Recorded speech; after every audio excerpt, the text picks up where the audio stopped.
Hi and welcome. Today I'm going to be doing a quick video explaining, as was requested, explaining the reason behind the switch of letters for the Emperor and the Star, number 4 and number 17, in Crowley's tarot deck. So first of all, let it be known that the original order of the trumps does not have strength or lust, for that matter, as number 8. And that also, was a change. Well, we know that the trumps were not usually ordered consistently, really, until maybe the 17th century or so, particularly with the kind of advent of the Tarot de Marseille. The Tarot of Marseille is really one of the first historical tarot decks that really is structured in a way that we recognize. And its symbols are the symbols, particularly of its trumps, of course. The images that the trumps of the Marseille have are the ones that got repeated by occultists in the 19th and 20th centuries. Because before that, if you know anything about early tarot, the first historical tarot deck that anyone really knows about is the Visconti Sforza tarot deck, and that deck, some of the images are certainly similar to those in the Marseille, and some of them are wildly different. The Italian tarots of the 15th and 16th centuries were very fluid and very much regional specialties, whereas the Marseille, also being a regional specialty, of course, but it became much more popular in a widespread kind of way. And it, unlike some of the other Italian tarots, had a specific order of the trumps and certain numbers associated with each trump. That did not really exist prior to that. So in the original configuration for the Marseille tarot, strength, or lust, as Crowley renamed it, is number 11. So this was very confusing for the occultists of the 19th century, and particularly Arthur Edward Waite, who is, of course, the creator of the Waite and Pamela Coleman Smith tarot deck that is incredibly popular.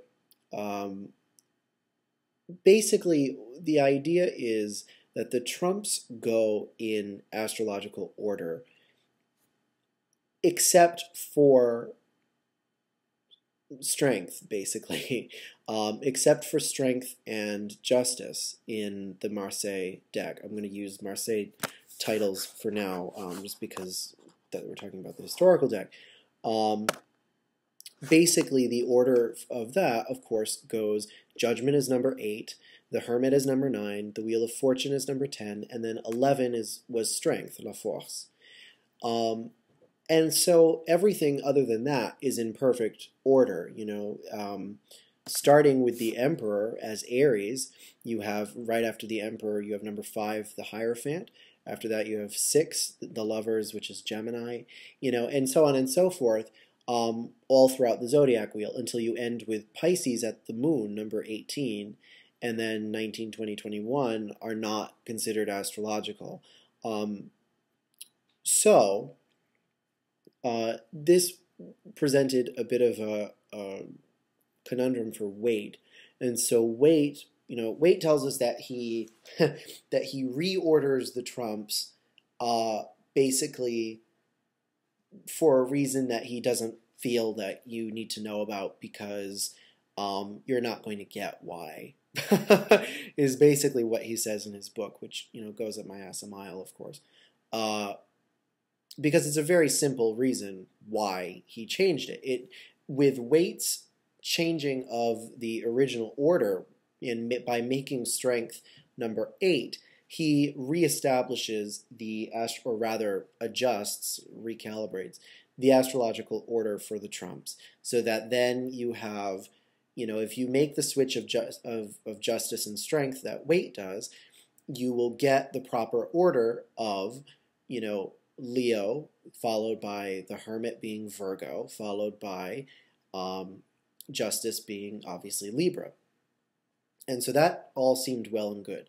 Now, the issue arose, so to speak, when, or for Crowley anyway, the issue that he had was that when he channeled the Book of the Law, the personification of Nuit says that all these letters of my book are aright, but Tzaddi is not the star. Because remember, originally, Tzaddi was associated with the star, and the letter He was associated with the emperor. Okay, and we talked about in the star how the letters were the basis of the switch between the emperor and the star. So basically, not only by switching them do their associations make much more sense, but it also kind of fixes the abnormality in the Zodiac wheel that was created by the weird ordering of strength and justice. Basically, what you have on one end of the Zodiac wheel is kind of a loop around the pole of Virgo, so to speak. Basically, you have the signs on flanking Virgo switched around. And so that obviously leaves this weird asymmetry to the Zodiac wheel as a whole. So if you notice, directly opposite the sign of Virgo is the sign of Pisces. And what two signs are on the side of Pisces? We have Aquarius on one end and Aries on the other end, starting the wheel all over again. And of course, the star is the sign of Aquarius. So essentially, Crowley deduced that those were the two that needed to be switched in order to deal with the asymmetrical loop at the direct opposite end of the Zodiac wheel. So, in other words, this was a way of keeping the original order of the trumps based on the Marseille Tarot, and it was a way to also, I guess, readjust the system for that loop that had occurred. And so by switching the letters, I know it's not quite the same as switching the numbers, which I think is what confuses people. It seems kind of silly to have on one end where you've got, strength and justice, they're being switched numerically, whereas on the other end, they're not being switched numerically. The star and the emperor, the star isn't number 4 now, and the emperor is number 17. They are still their respective numbers, but instead their letters are changed, and their paths on the tree of life are therefore changed.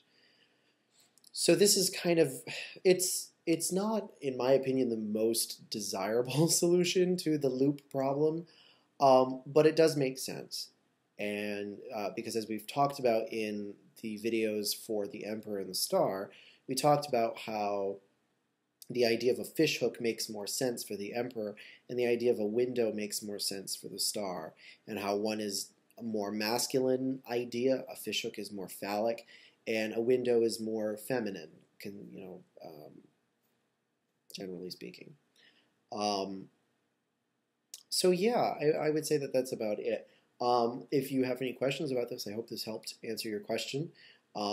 Thank you for tuning in, and if you have any other requests, please let me know. I will see you soon enough, of course, to do the moon with you guys. Okay? Bye.